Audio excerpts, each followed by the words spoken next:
Welcome to Croydon HQ. Today, we journey back in time together to uncover the forgotten lives, struggles, and wonders of our ancestors.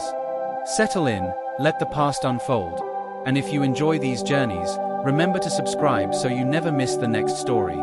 Tonight, let's close our eyes and step back thousands of years. Imagine yourself not as a tourist with a backpack or a traveler with a smartphone, but as a villager, a merchant, or perhaps a messenger living in the ancient world. There are no cars, no trains, no planes to whisk you across continents.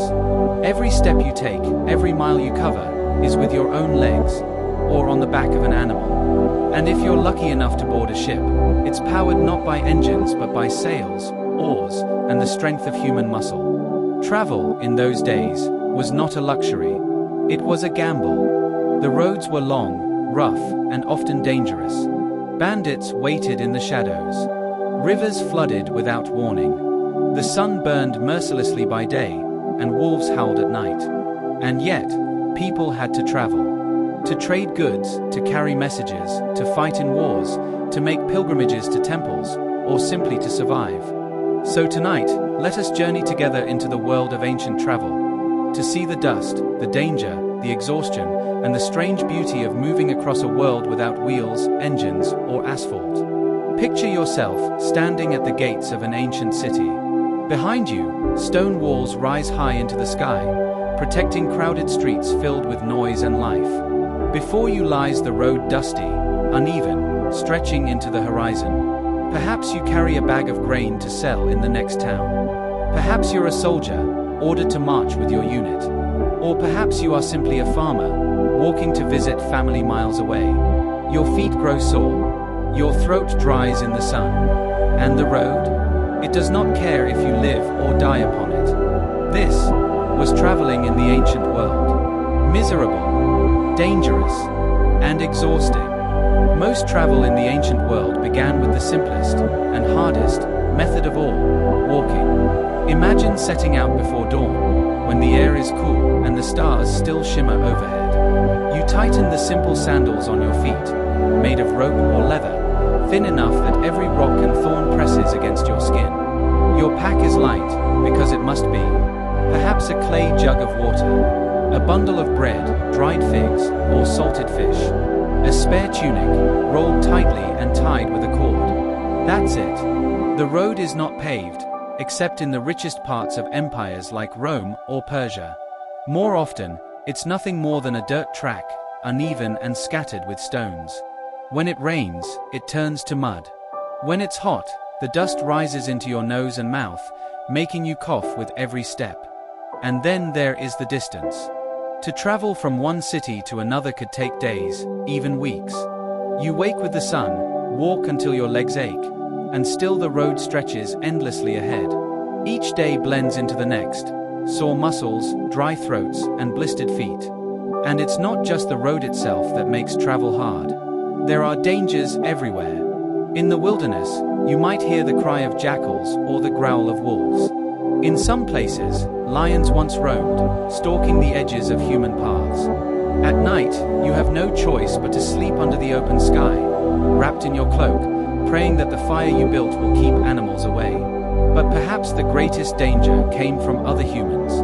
Bandits lurked in forests, hills, and mountain passes, waiting for the unlucky traveler carrying food, coins, or goods. A lonely figure on the road was an easy target. Many people chose to travel in groups, caravans of merchants, soldiers marching in units, or pilgrims walking side by side. Alone, you were vulnerable. Together, you had a chance. Walking was slow, it was tiring, and it was risky. But for most people, it was the only way forward. Travel, in the ancient world, was not just uncomfortable, it was perilous. The moment you stepped beyond the walls of your village or city, you entered a different world. A world where safety ended, and danger lurked in every shadow. Roads were not smooth highways. They were little more than dusty tracks carved by footsteps and cartwheels, winding through forests, mountains, and deserts. In summer, the heat could blister your skin. In winter, the rains turned dirt paths into rivers of mud. And then, there were the people who waited along those roads. Bandits, outlaws, desperate men who preyed on merchants and travelers, knowing there was little protection once you were outside city walls. Ancient texts are full of warnings. Never travel alone, never carry too much, and always expect the worst. If you were lucky, you might join a caravan, groups of traders and pilgrims who traveled together for safety.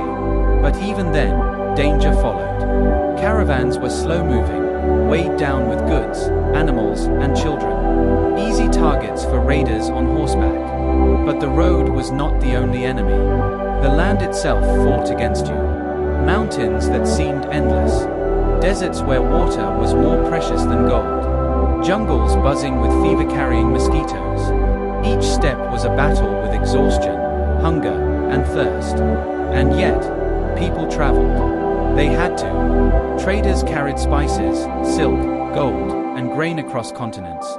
Pilgrims walked for weeks to reach temples and sacred shrines.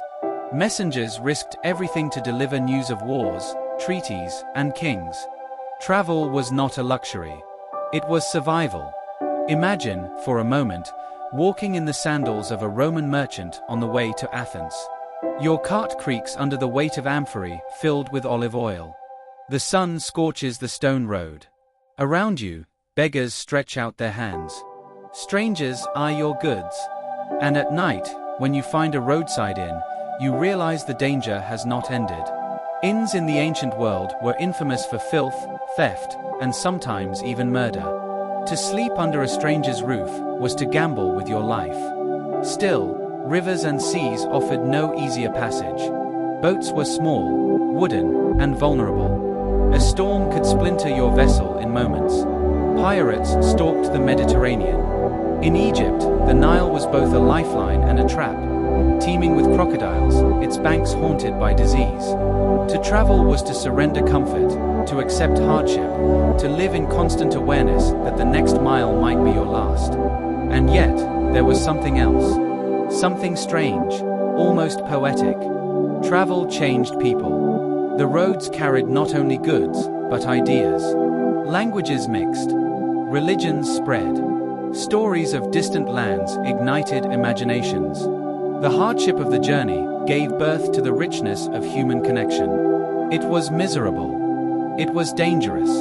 It was exhausting. But without it, our world would never have become what it is today. You've been watching Inside Crichton. Thank you for exploring this story with me. If it left you curious, give it a like, share it with someone who loves mysteries, and subscribe so you won't miss the next chapter. Until then, stay curious and keep looking deeper.